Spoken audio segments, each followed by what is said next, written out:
Assalamualaikum warahmatullahi wabarakatuh. Waalaikumsalam.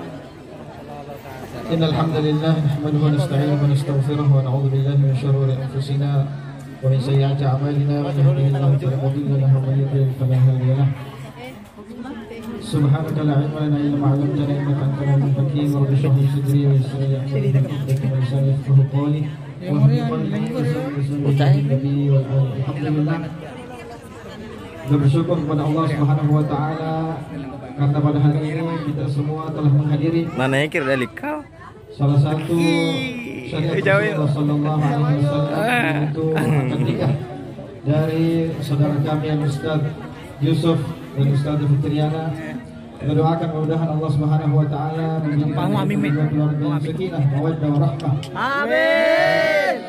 Yang di dalamnya ada ridha Allah Subhanahu wa taala dan pernikahannya menjadi sebab semakin takut, semakin dekat kepada Allah. Iya, betul Pak. Amin amin ya rabbal alamin. Amin. Hadirin yang insyaallah dimuliakan Allah Subhanahu wa taala. Sering kita mendengar muanya menggurunta ketika menjelaskan ayat A'udzubillahi minasyaitonir rajim. Bismillahirrahmanirrahim. Wa ma arsalnaka illa rahmatan lil alamin. Dan aku tidak mengutusmu, kata Allah Subhanahu wa taala kepada Rasulullah SAW, kecuali sebagai rahmat, sebagai pengasih di semua alam semesta.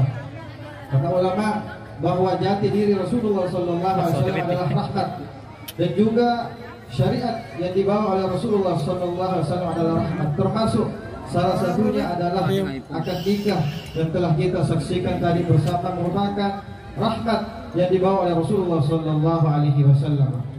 Dikatakan juga di dalam Al-Qur'an, Allah Subhanahu wa taala berfirman, "Nisaukum harthul lakum fa'tu harthakum pada syi'tum." Allah Subhanahu wa taala mengatakan istri kalian adalah sebagai ladang bagi kalian. Fa'tu harthakum pada syi'tum, maka datangilah ladang kalian terserah kehendak kalian. Kata guru kami Hamzah Baharun bahwasanya istri itu bisa menjadi ladang bagi kita, ladang pahala. Sebaliknya bisa juga menjadi ladang dosa bagi kita.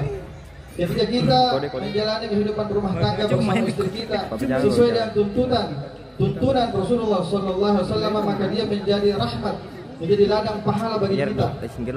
Dan tadinya kusikota Suronggo 5 marosai. Tapi ketika sudah menikah, si Ronggo 5 bahkan melakukan yang lebih dari itu, maka bernilai pahala di sisi Allah Subhanahu wa taala. Ketika dia berbuat baik kepada istrinya, ketika dia nanti punya anak, maka itu semua adalah ladang pahala baginya. Tapi ketika orang itu tidak mengikuti tuntunan Rasulullah SAW, maka itu bisa menjadi ladang dosa. Nauzubillah min dzalik. Hadirin yang hadirat dimuliakan Allah Subhanahu wa taala. Kemudian kalau kita melihat dari sejarah Rasulullah SAW, Rasulullah adalah orang yang paling berbuat baik kepada keluarganya. Dikatakan dalam sebuah hadis, khairukum li ahli. Orang yang paling baik di antara kalian adalah orang yang paling baik keluarganya. Jangan sampai kita berbuat baik lebih dibandingkan kepada keluarga kita. Kita berakhlak mulia kepada teman kita misalnya, tapi ketika istri kita si mata dia lain, si mata dihina misalnya, itu tidak seperti itu. Rasulullah SAW dalam sejarah ceritakan, "Mapakile wanana neita benena mikair, nabantu benena mikair. Wanita miapi, nabantu benena miapi." Itulah akhlak Rasulullah SAW. Dan kita ingin mendapatkan kebahagiaan dalam hidup kita, kunci satu-satunya adalah mengikuti Rasulullah SAW. Dan juga hadirin yang dimuliakan Allah Subhanahu wa taala, Rasulullah mengetahui bahwasanya perempuan itu termasuk fitnah. Artinya dia adalah ujian bagi kita. Jangan sampai kecintaan kita kepada istri menjerumuskan kita ke dalam neraka. Dalam ayat dikatakan, "Ya ayyuhalladzina amanu inna min azwajikum wa auladikum aduwwan lakum fahdharuh." Kata Allah Subhanahu wa taala, hai orang beriman, sesungguhnya di antara istri kalian, anak kalian bisa menjadi musuh bagi kalian, orang yang menjerumuskan ke dalam neraka. Fahdharuh, maka hati-hatilah. Oleh karena itu, konsep yang selalu diajarkan guru kami Habib Syekh bin Hasan Baharun adalah ketika kita berinteraksi dengan istri kita, keluarga kita, ketika hal itu berkaitan dengan hak Allah Subhanahu wa taala, maka laki-laki harus memimpin istrinya. Di dalam Al-Qur'an dikatakan ar-rijalu qawwamuna 'alan nisa. Laki-laki yang diciptakan untuk sebagai pemimpin yang mengatur istrinya. Ketika hal itu berkaitan dengan akhirat, maka seorang suami jangan sampai kalah dengan istrinya. Contoh misalnya subuh-subuh mau wanita ada rumah sampai deh mengalu misalnya mengatakan lah lambat bersiara dan rumah sampai itu tidak boleh. Laki-laki harus harus sampai. Begitu juga pakaian istri kita mau anda minum wanita lamba andal apa dia tidak menutup auratnya, maka harus laki-laki mengatur istrinya, jangan sampai dia membiarkan istrinya tidak menutup aurat. Tapi sebaliknya kata guru kami konsepnya ketika hal itu berkaitan dunia, maka laki-laki dianjurkan untuk selalu mengalah. Dalam sebuah hadis yang diriwayatkan oleh sahabat Ibnu Mas'ud mengenai Nabi sallallahu alaihi wasallam, akrimul nisa, muliakanlah para wanita. Wallahi ma akramahunna illa karim wa ma ahanahunna illa lahim. Nabi sallallahu alaihi wasallam, muliakanlah para wanita karena demi Allah tidaklah memuliakan para wanita kecuali orang yang terhormat, orang yang mulia di sisi Allah Subhanahu wa taala. Wa ma ahanahunna illa lahim, dan tidaklah mencela, menghina seorang para wanita kecuali dia adalah orang yang tercela di sisi Allah Subhanahu wa taala. Dan juga di hadis itu, wa uhibbu an akuna kariman maghluban min an akuna la'iman ghaliban.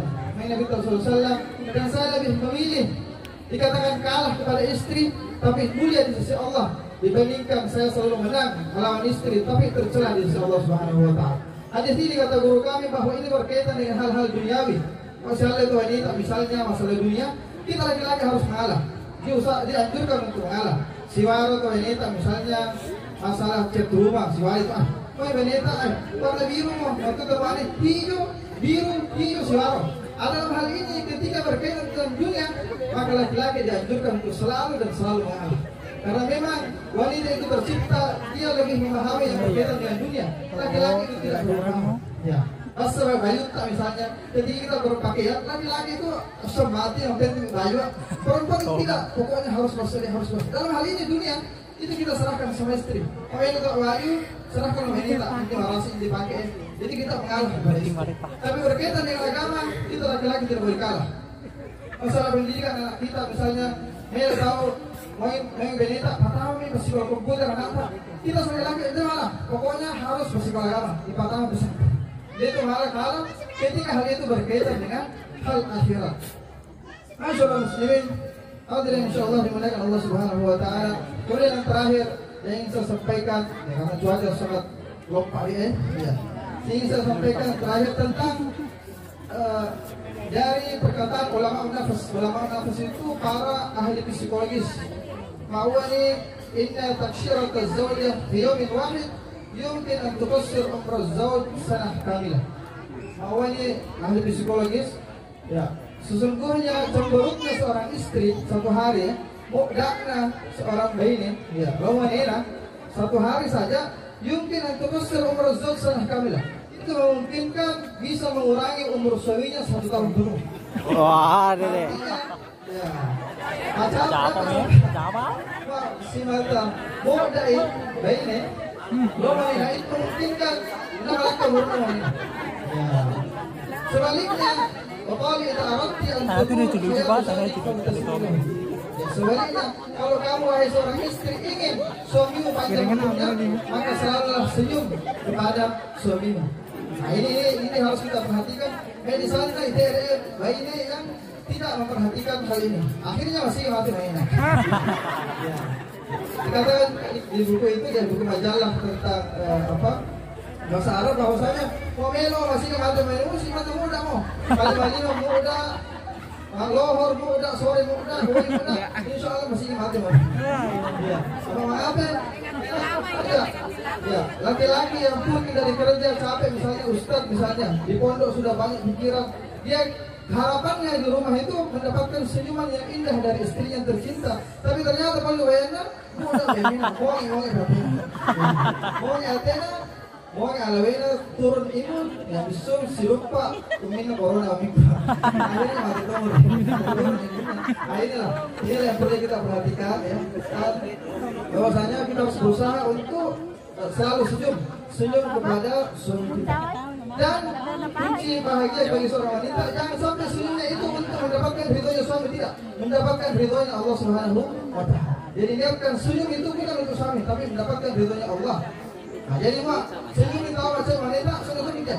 berurusan dengan Allah Subhanahu wa taala.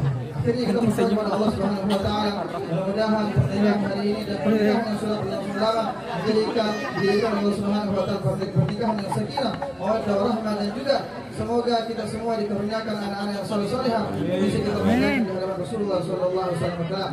Amin amin ya rabbal alamin. Kurang lebih mohon dimaafkan. Wabillahi taufiq wal hidayah wa ridha. Wassalamualaikum warahmatullahi wabarakatuh. Waalaikumsalam warahmatullahi